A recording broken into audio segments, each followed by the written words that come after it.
रजनी के पैर दरवाजे पर ही ठिठक गए। अंदर जाना तो चाहती थी लेकिन जा नहीं पा रही थी। आंखों से अनवरत आंसू बहे जा रहे थे। तभी पीछे से आकर भाई ने हाथ थामा। उसने पलट कर देखा तो भाई को देखते ही उसका रोना छूट गया। भाई ने इशारे से उसे अंदर जाने के लिए कहा पर उसकी हिम्मत नहीं हो रही थी। ये वही घर था जिसमें कभी वो महेश की दुल्हन बनकर आई थी और आज इस घर से महेश की अर्थी उठने वाली थी।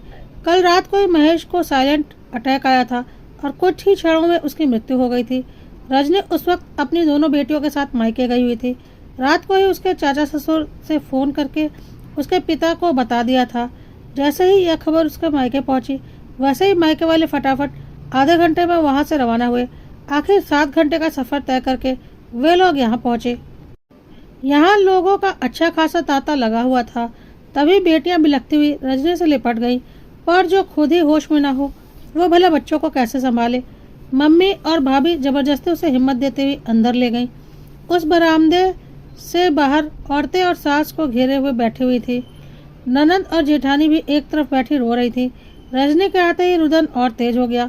शायद वो लोग रजनी का ही इंतजार कर रहे थे। रजनी के आते ही 20 मिनट में महेश की अर्थी उस घर से उठी और कुछ क्षणों में ही वो शख्स यहाँ से चला गया जिसके पीछे वो इस घर में आई थी। अपनी बेटियों को सीने से लगाए उसका रोना छूट रहा था। कहने को तो पूरा परिवार वहीं था, पर महेश के जाते ही ऐसा लगा जैसे सब कुछ छूट गया। कुछ ही देर में उस दिन की सभी क्रियाएं करके मायके वाले भी वहां से रवाना हो गए। बस रजनी की माँ वहां रजनी के पास रुक गई। सब एक दूसरे को हिम्मत दे रहे थे पर रजनी को कोई हिम्मत नहीं दे रहा था। आखिर महेश की उम्र ही क्या थी, सिर्फ 40 वर्ष। सास ने जवान बेटा खोया था, उनका कलेजा मुंह को आ रहा था।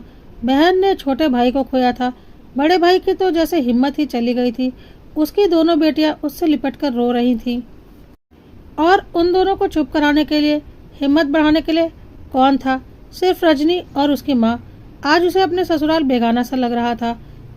वह यहाँ 15 दिन कैसे निकालेगी, उसे यही समझ में नहीं आ रहा था। लेकिन घर में लोगों के मन में क्या चल रहा था उसे इसका बिल्कुल भी अंदाजा नहीं था।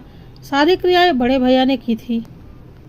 10 दिन के बाद रजनी के पापा ने उसके परिवार वालों से पूछा, देखे समधन जी, अभी रजनी की स्थिति बिल्कुल अच्छी नहीं है। क्या हम 15 दिन होते ही उसको यहाँ से ले जाएं? पर नियम के अनुसार 1.25 महीने से पहले एक पत्नी वो जगह नहीं छोड़ती। रजनी को कैसे हम जाने की इजाज़त दे दें? सास ने जवाब दिया। पर समधन जी, रजनी की हालत तो आप भी देख रही हैं, उसे थोड़ा वक्त चाहिए। अगर वो खुद को ही संभाल नहीं पाई तो बच्चों को कैसे संभालेगी? देखिए समधे जी, 1.25 महीने तो वो कहीं नहीं जाएगी। आपको ले जाना है 1.25 महीने के बाद ले जाना और हमेशा के लिए अपने पास ही रख लेना, फिर तो हम आपसे कुछ कहेंगे भी नहीं।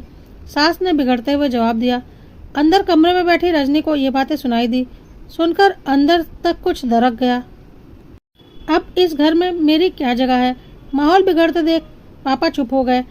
12वीं पर पगड़ी की रस्म में भी जेठ जी के बेटे को बैठाने की बात हुई, लेकिन जब रजनी के मायके वालों को पता चला तो वो लोग अड़ गए, क्योंकि पहले भी महेश की अपने बड़े भाई से झड़प हो चुकी थी।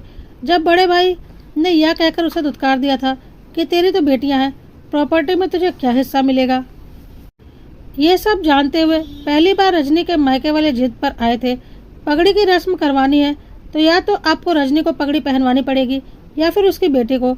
बड़े भाई के बेटे को बिठाने का क्या तुक है, जबकि महेश जी का अपना पूरा परिवार है। हमारे यहाँ औरतों को पगड़ी नहीं बनती, जेठ जी ने कहा। जो नहीं होता वो अब होगा। रजनी का हक हम किसी और को नहीं लेने देंगे। आखिर रजनी के परिवार को रजनी को ही संभालना है। पर वह तो इस हालत में ही नहीं है और ऊपर से उसकी बेटियां ही तो है। वो तो शादी करके कल को ससुराल चली जाएंगी, जबकि पगड़ी एक जिम्मेदारी होती है।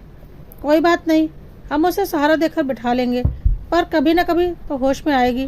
और सही कहा आपने, पगड़ी एक जिम्मेदारी होती है। उनके परिवार की जिम्मेदारी तो रजनी ही उठाएगी।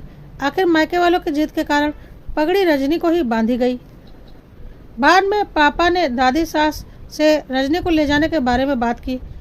यह पहली बार था जब पापा ने दादी सास से पूछा था। आखिर दादी सास ने कहा।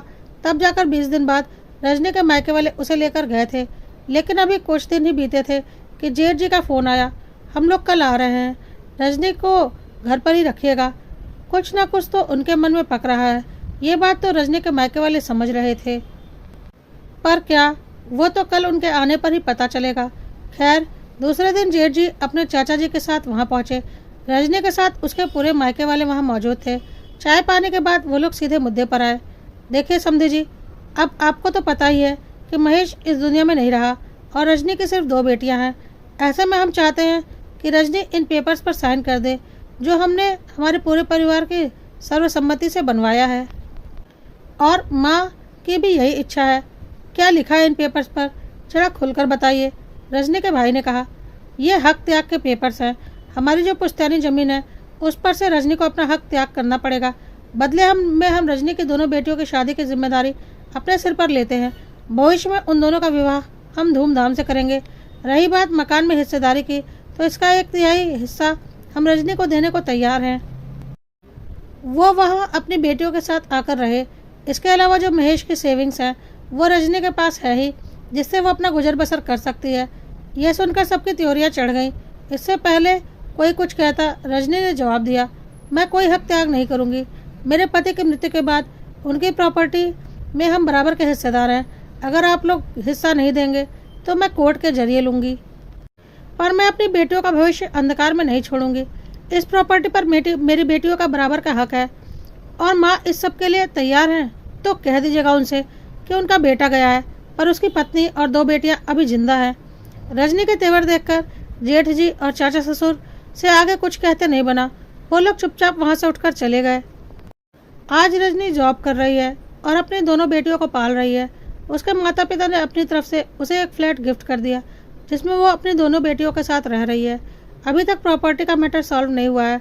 ससुराल वाले उस पर अभी भी दबाव बना रहे हैं कि वो अपना हक त्याग दे, पर वो अभी भी अपनी जिद पर अड़ी है। अभी भी मैटर पेंडिंग ही चल रहा है। कई बार इतनी मानसिक तनाव के बाद दिल में एक हुक सी उठती है कि सब कुछ छोड़ दे, पर बेटियों को देखकर फिर हिम्मत करके खड़ी हो जाती है।